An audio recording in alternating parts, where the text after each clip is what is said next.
चलिए तो आज हम लोग क्लास 10 के केमिस्ट्री का सबसे इंटरेस्टिंग चैप्टर है कार्बन एंड इट्स कंपाउंड, और इसका वेटेज अच्छा खासा होता है और आगे भी लाइफ में काम देता है। तो इसको हम लोग समझ लेते हैं। सबसे पहले देखिए क्या है ऑर्गेनिक केमिस्ट्री।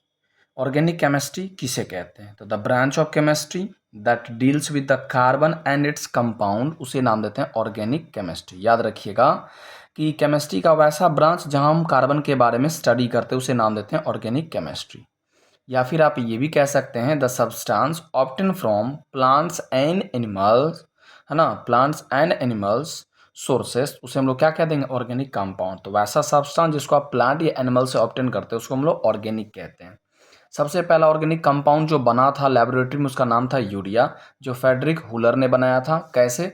एमोनियम साइनेट को हीट किया था तब जाकर यूरिया का फॉर्मेशन हुआ था, जो पहला ऑर्गेनिक कंपाउंड है जो लैब में सिंथेसाइज किया गया। अब इनऑर्गेनिक, ये देखिए एमोनियम साइनेट जो होता है वो एक इनऑर्गेनिक कंपाउंड होता है और ये जो यूरिया वो ऑर्गेनिक कंपाउंड है। आगे बात करें, कहता है इन 1845 कॉल्बे ने क्या प्रिपेयर किया था? एसिटिक एसिड को। पूछ सकता है, ये एक इंटरेस्टिंग एमसीक्यू में बन सकता है कि एसिटिक एसिड को तैयार किसने किया? कॉल्बे ने। ठीक है, ओके। नेक्स्ट आगे बात करें, ये जो आप मीथेन का नाम सुनते होंगे, मार्सी गैसेस, मीथेन जिसका फार्मूला होता है CH4, है ना, तो ये बार्थोली साहब ने तैयार किया था। ठीक है, चलिए अब हम लोग कुछ बात करेंगे। ऐसा नहीं है कि हर कार्बन कंटेनिंग कंपाउंड जो होगा वो ऑर्गेनिक ही कहलाएगा। जैसे यहाँ पर दिया हुआ है, जैसे देखिए कार्बन डाइऑक्साइड हो गया, है ना, CO3 कार्बोनेट हो गया, बाइकार्बोनेट हो गया, कार्बन डाइसल्फाइड हो गया, साइनाइड हो गया, आइसोसाइनाइड हो गया। इनमें कार्बन तो है बट ये कंपाउंड जो होते हैं इनऑर्गेनिक प्रॉपर्टीज दिखाते हैं। तो ऑर्गेनिक कंपाउंड जो होते हैं उनमें कार्बन प्रेजेंट होते हैं। दूसरा बात, वो जनरली सॉल्युबल नहीं होते हैं, ठीक है, वाटर में। उसके मेल्टिंग और बॉइलिंग पॉइंट लो होते हैं, ठीक है। इसके अलावा वो आग पकड़ सकते हैं, कंबस्टेबल होते हैं ऑर्गेनिक कंपाउंड जिसमें आग पकड़ सकता है। तो और ये कोवलेंट बॉन्ड बनाने के सक्षम होते हैं। इसके अलावा नॉन इलेक्ट्रोलाइट, इस पर कोई चार्जेस नहीं बनते बिकॉज कोवलेंट बॉन्ड है तो शेयरिंग होता है वहाँ पर। ये क्वेश्चन जो बोर्ड में सबसे ज़्यादा पूछा जाता है वो अब डिस्कस कर लें। कार्बन कार्बन की एटॉमिक नंबर, जेड से हम एटॉमिक नंबर को रिप्रेजेंट करते हैं। कार्बन की एटॉमिक नंबर कितनी होती है? 6। उसको हम के सेल में रखें तो 2 और एल सेल में कितना? 4। तो ये आउटरमोस्ट सेल को बोलते हैं वैलेंस सेल और उसमें जो इलेक्ट्रॉन होता है उसे बोलते हैं वैलेंस इलेक्ट्रॉन। कार्बन जो मिलियन ट्रिलियंस ऑफ कंपाउंड बनाता है, ये क्वेश्चन बहुत बार पूछा जा चुका है बोर्ड में।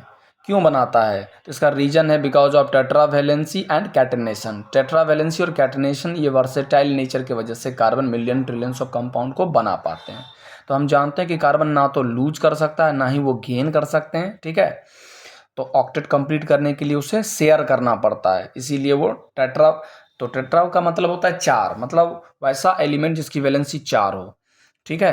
तो दो प्रॉपर्टी, एक तो टेट्रा वैलेंसी होती है और दूसरी प्रॉपर्टी का नाम क्या होता है सर? कैटेनेशन नाम होता है। Catenation self linking ability of, है ना, कार्बन एटम, ताकि वो मिलियन ट्रिलियंस ऑफ कंपाउंड को तैयार कर पाते हैं। तो इन्हीं वजह से एक टेट्रावैलेंसी और दूसरा हमारा कैटेनेशन होता है। पूछा जा सकता है कि व्हाट इज कैटेनेशन?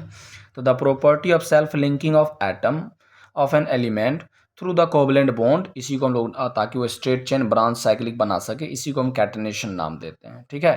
तो कैटेनेशन में आप ये लाइन लिखना जरूरी है, self linking ability of the carbon atom is known as catenation. चलिए नेक्स्ट मूव करते हैं आगे।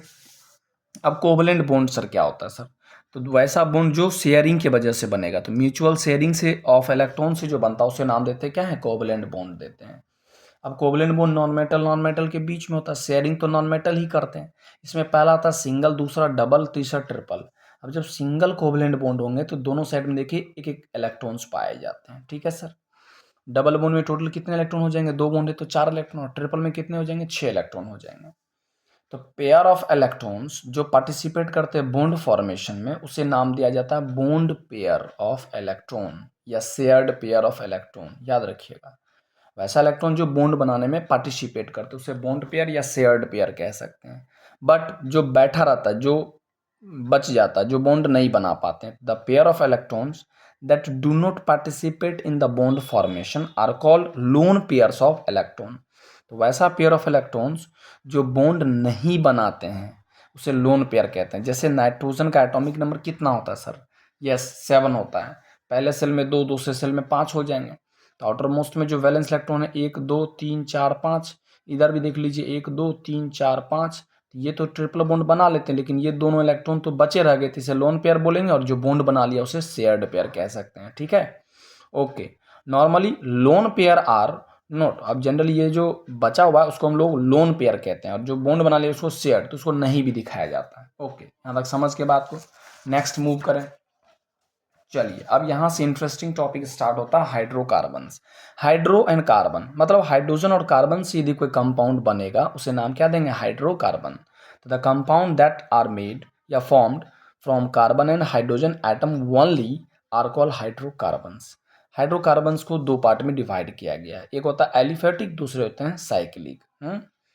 एलिफेटिक और ओपन चेन उसको कह सकते हैं, इसको हम क्लोज चेन कह देंगे। तो ओपन चेन में दो पार्ट आते हैं, सैचुरेटेड एंड अनसैचुरेटेड। ठीक है, सैचुरेटेड हाइड्रोकार्बन उसे कहते हैं जब कार्बन कार्बन के बीच में सिर्फ सिंगल बॉन्ड पाया जाएगा, तो उसे नाम दिया जाएगा सैचुरेटेड। याद रखिएगा, सैचुरेटेड कब कहेंगे, जब कार्बन कार्बन के बीच में सिंगल बॉन्ड हो, उसमें सिर्फ एक ही आता अल्केन्स, जिसको हम पाराफिन्स भी कहते हैं, जिसका जनरल फॉर्मूला। ये तीनों चीज आपको याद रखना पड़ेगा, इसका स्क्रीनशॉट भी आप ले लीजिएगा। ठीक है, दूसरा आपका होता है अनसैचुरेटेड कंपाउंड, वैसा कंपाउंड जिसके कार्बन कार्बन के बीच में डबल या ट्रिपल बॉन्ड पाए जाए उसे हम लोग नाम देते हैं अनसैचुरेटेड। इसमें अल्कीन्स एंड अल्काइन आते हैं। अल्कीन में जो कार्बन कार्बन के बीच में डबल बॉन्ड होता है उसको ओलिफिन्स बोलते हैं, और इसका फार्मूला होता है CnH2n। अल्काइन को हम एसिटिलीन बोलते हैं जब कार्बन कार्बन के बीच में ट्रिपल बॉन्ड स्टार्ट होता है, और इसका फार्मूला होता है CnH2n-2। देखिए, यहाँ +2 था, वो मिट गया, अब ये इसमें माइनस करना पड़ गया। क्लोज चेन में बात करें तो दो टाइप के होते हैं, होमो और हेट्रोसाइक्लिक। होमो मतलब जब सेम टाइप का एटम रिंग बनाता है तो होमोसाइक्लिक, और उसमें कोई दूसरा एटम रिंग में अटैच हो गया तो उसे हम नाम देंगे हेट्रोसाइक्लिक। ठीक बात है, चलिए आगे बढ़ें। अब बात होता है अल्केन। तो अल्केन आपको बता ही दिए, कार्बन कार्बन के बीच में क्या होना चाहिए, सिंगल। ये बात पर जोर रखिएगा, सिंगल कोवलेंट बॉन्ड होना चाहिए कार्बन कार्बन के बीच में, उसे नाम देंगे अल्केन, जिसका फार्मूला क्या था, CnH2n-2। नेक्स्ट, अब इधर देखिए, तीनों को हम लेकर चलते हैं। अल्केन का फार्मूला क्या था, CnH2n+2, अल्कीन का CnH2n, अल्काइन का CnH2n-2। कार्बन कार्बन के बीच में सिंगल बॉन्ड, यहाँ डबल बॉन्ड और यहाँ ट्रिपल बॉन्ड होगा।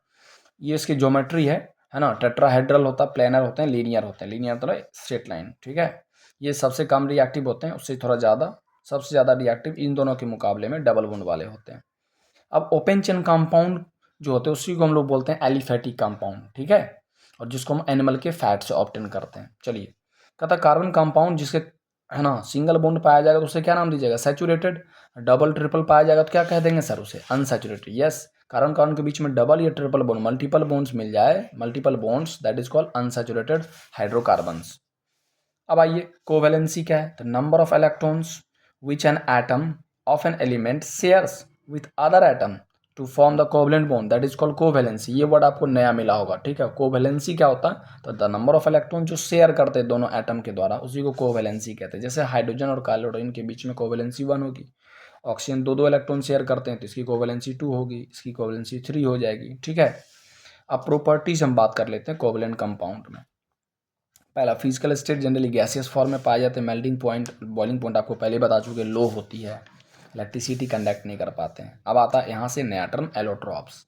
एलोट्रॉप्स क्या होता है सर, यहाँ an elements which show different physical property but same chemical property, उससे हम एलोट्रॉप्स कहते हैं। इसके 3 एलोट्रॉप्स आते हैं, diamond, graphite and Buckminster fluorine. ठीक है, जिसको आप C60 भी कहते हैं शॉर्ट में, उसी को हम C60 कहते हैं। तो एक ऐसा एलिमेंट जो अलग अलग फिजिकल फॉर्म में पाया जाए बट उसका केमिकल प्रॉपर्टी सेम होना चाहिए, उसी को हम लोग एलोट्रॉप्स नाम देंगे। अब बात ये बनता है सर, सिलिकॉन के पास भी तो 4 वैलेंस इलेक्ट्रॉन है, मतलब टेट्रा वैलेंसी शो करता है, फिर भी वो कार्बन के जैसा कंपाउंड नहीं बनाते मिलियन ट्रिलियंस। बिकॉज क्यों, ऐसा क्यों होता है, बिकॉज सिलिकॉन की जो साइज होती है कार्बन के मुकाबले बड़ी होती है।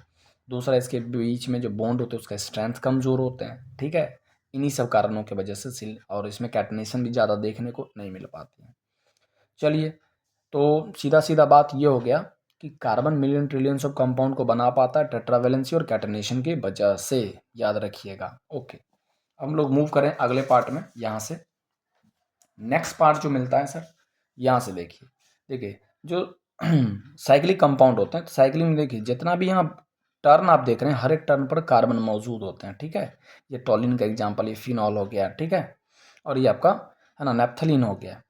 अब आइए क्लोज चेन, जिसको हम साइक्लिक बोलते हैं, इसके भी 2 कैटेगरी में बांटे थे पिछले चार्ट में। पहला होता है एलिसाइक्लिक, एरोमेटिक एंड हेट्रोसाइक्लिक। अब इसको समझिए, कहता है एलिसाइक्लिक क्या है, इट कंटेन्स रिंग्स ऑफ 3 और मोर कार्बन एटम, मतलब 3 या उससे अधिक, लेकिन ध्यान रखिए कि इसमें सिर्फ सिंगल बॉन्ड होना चाहिए।